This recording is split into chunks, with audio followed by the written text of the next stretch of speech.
First of all, a little bit about INCA. We are an association that brings together a whole range of public, private and community sector organisations working to build broadband networks, particularly next generation broadband networks. Some services we take for granted today, BBC iPlayer, YouTube, Facebook, these sorts of services didn't really exist at all before broadband, and some of them definitely didn't exist before broadband.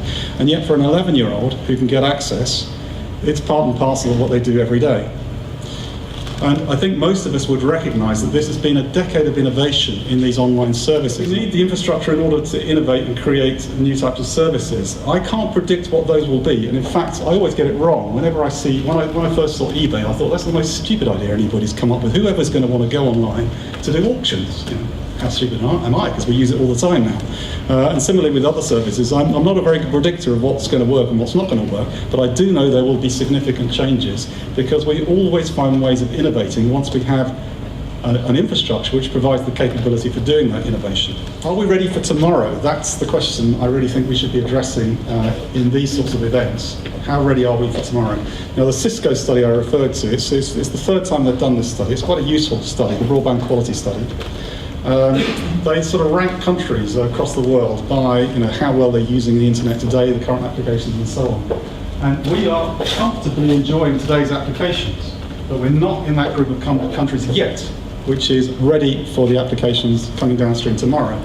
My view is we need to get there. We need to get there as quickly as we can because otherwise the innovation is more likely to take place elsewhere than here, and I think that would be a bad thing for the UK. If you want to have a fully future-proof, very beautiful fibre-to-the-home solution, it will cost something between 15 and 25 billion, depending on whose numbers you believe. 25 billion is a lot of money, but it doesn't buy you a lot of railway, or certainly not a lot of high-speed railway. So there are examples starting to happen of people investing through communities and through smaller companies in broadband infrastructure and next generation infrastructure. And of course, one of the big jobs we've got to do is to work out how to bring these together in a sensible sort of way so that it facilitates investment going into them. So INCA launched our big Society Broadband project about a month ago, and we have effectively a process in place to help connect and support local communities who want to take control of their own digital destinies, to work on making this stuff happen, to work with the county councils and BDUK. Our plan is to create innovative and scalable models that you can actually replicate elsewhere, so that it makes it easier to do.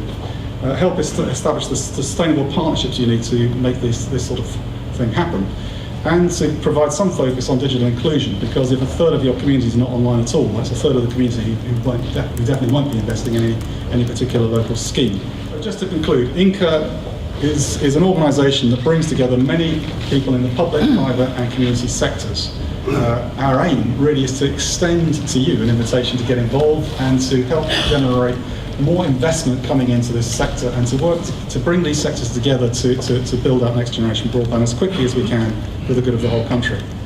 Those are my details, my email address and so on, INCA's website, so please visit. If you want to know any more, talk to me at lunchtime. Thank you very much.